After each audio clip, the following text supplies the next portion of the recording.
Hi friends, आपका स्वागत है ITF हीटर स्टडी चैनल में। कल पढ़े थे पहला चैप्टर सेफ्टी, सावधानियां पढ़े थे।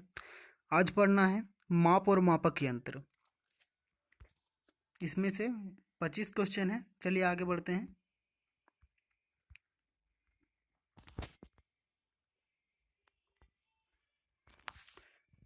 पहला क्वेश्चन, वर्नियर कैलिपर्स से निम्नलिखित में किसकी माप की जाती है? ऑप्शन नंबर ए रेखीय माप, ऑप्शन नंबर बी कोणीय माप, ऑप्शन नंबर सी त्रिज्य माप, ऑप्शन नंबर डी कोई नहीं। तो वर्नियर कैलिपर से मापा जाता है रेखीय माप। ऑप्शन नंबर ए रेखीय माप। चलिए आगे बढ़ते हैं दूसरे नंबर की ओर। त्रिज्य माप के लिए निम्न में किसका उपयोग किया जाता है? Option number A micrometre, option number B ring gauge, option number C surface gauge और ऑप्शन नंबर डी सभी। तो त्रिज्य माप मापने के लिए रिंग गेज का प्रयोग किया जाता है। Option number B. चलिए आगे बढ़ते हैं। माइक्रोमीटर से किसकी माप ली जाती है? ऑप्शन नंबर ए त्रिज्य माप, ऑप्शन नंबर बी कोणीय माप, ऑप्शन नंबर सी रेखीय माप, ऑप्शन नंबर डी सभी। तो माइक्रोमीटर से मापा जाता है रेखीय माप। Option number C. चलिए आगे बढ़ते हैं चौथे नंबर की ओर। एक गज कितने फुट के बराबर होता है?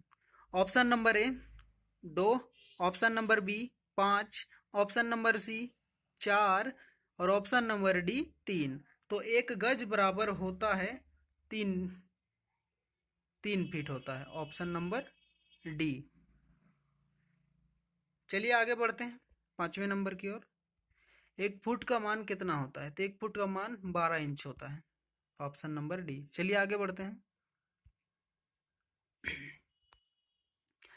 1 इंच बराबर होता है, option number A 25.4 millimetre, option number B 2.54 centimetre, option number C दोनों और ऑप्शन नंबर डी कोई नहीं।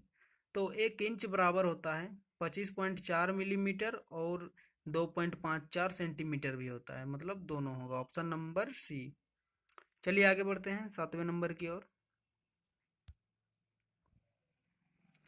एक समकोण बराबर कितना होता है? तो एक समकोण बराबर होता है 90 डिग्री।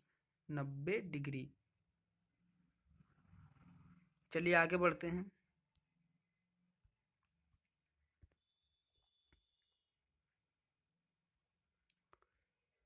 एक रेडियन बराबर कितना होता है? Option number A 30 degree, option number B 90 degree, option number C 57.3 degree, option number D 23.2 degree.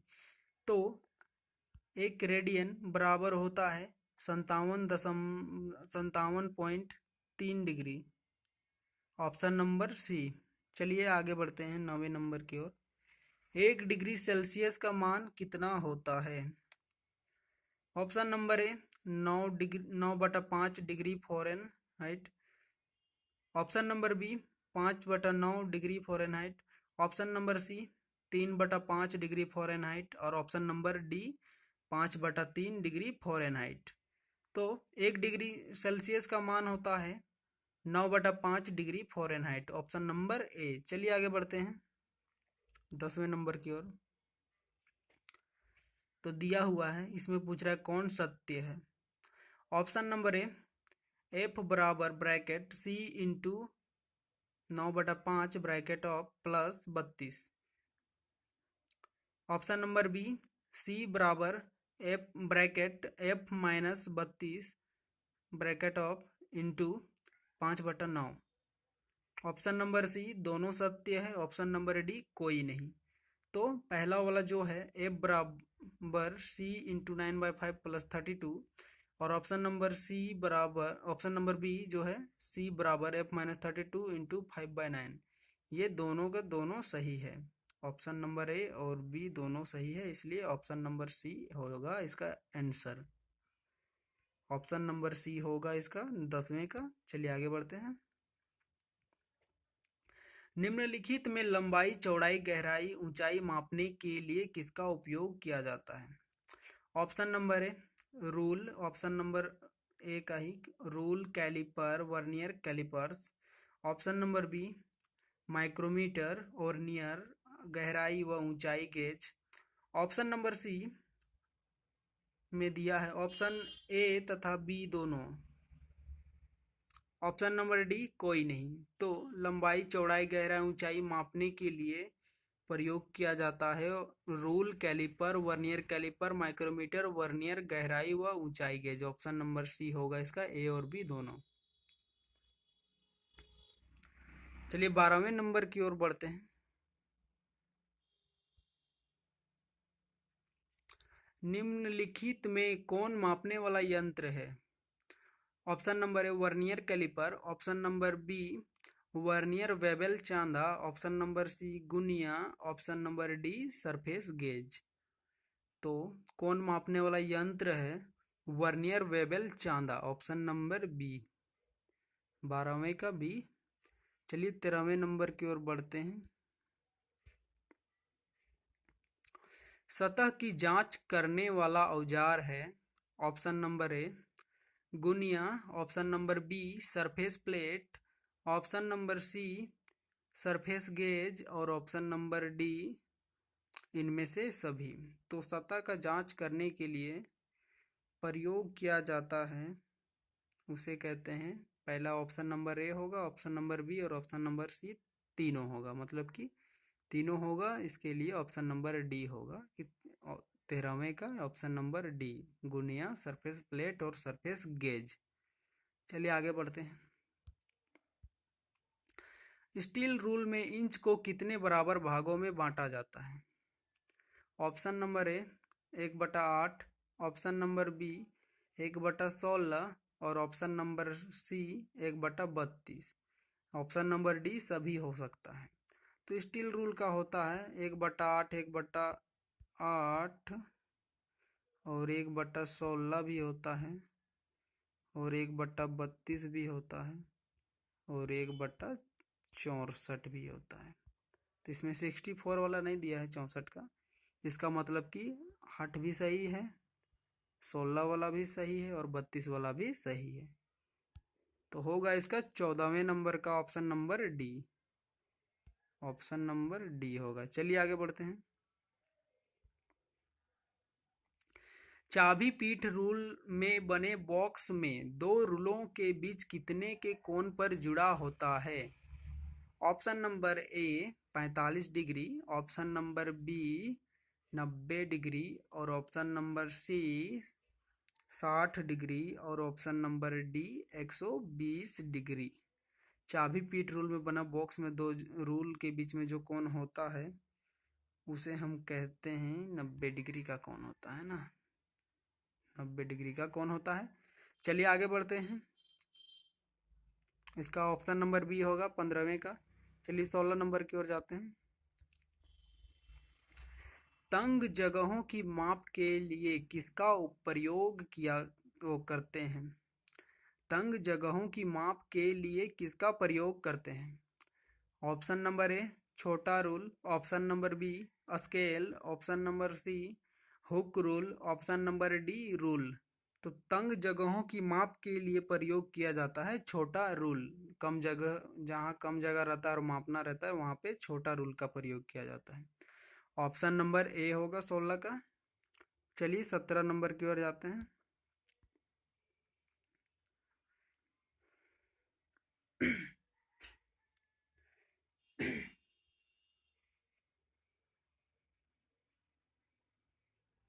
निम्नलिखित में किसका प्रयोग अधिकतर बढ़ईशाला में किया जाता है?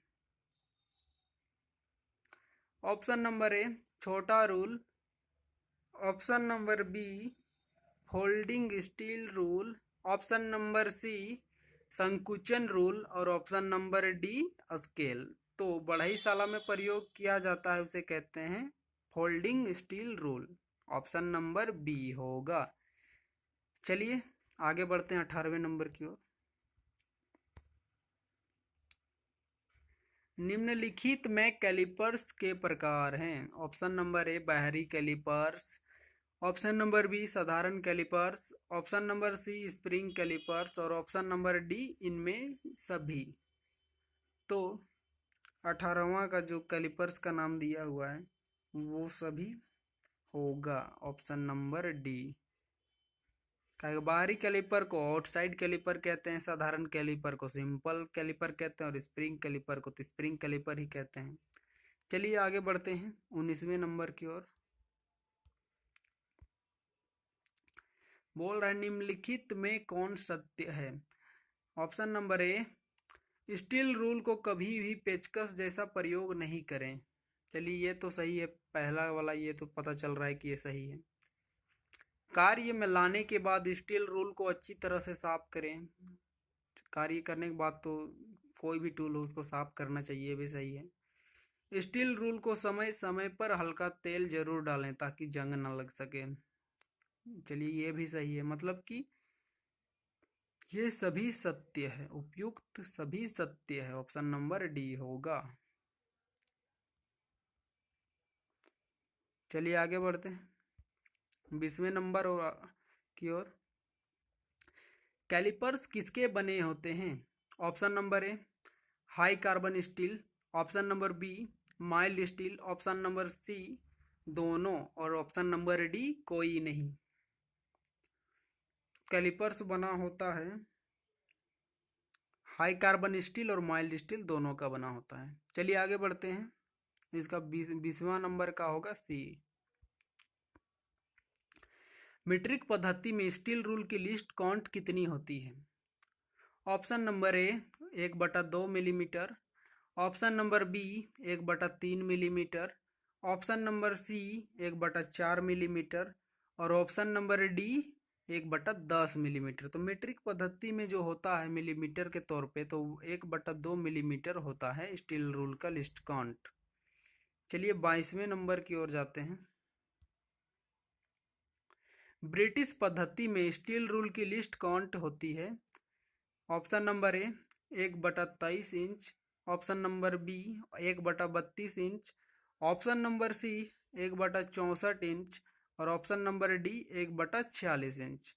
तो ब्रिटिश पद्धति में होता है स्टील रूल का least count 1/64 inch, option number C होगा।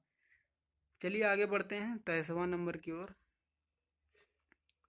नैरो रूल का प्रयोग निम्नलिखित में किसके लिए होता है।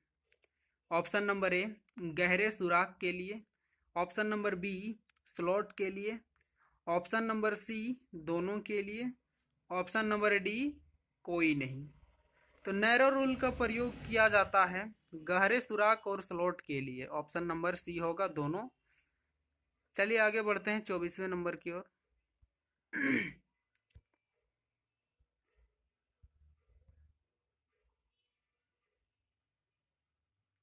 एक गज बराबर होता है। Option number A 0.914 metre, option number B 0.12 metre, option number C 0.011 metre, option number D 0.0012 metre. तो एक गज बराबर होता है 0.914 मीटर, ऑप्शन नंबर ए होगा। आज का आखिरी क्वेश्चन चलिए बताइएगा इसका, 1 मीटर बराबर कितना होता है। Option number A 39.37 inch, option number B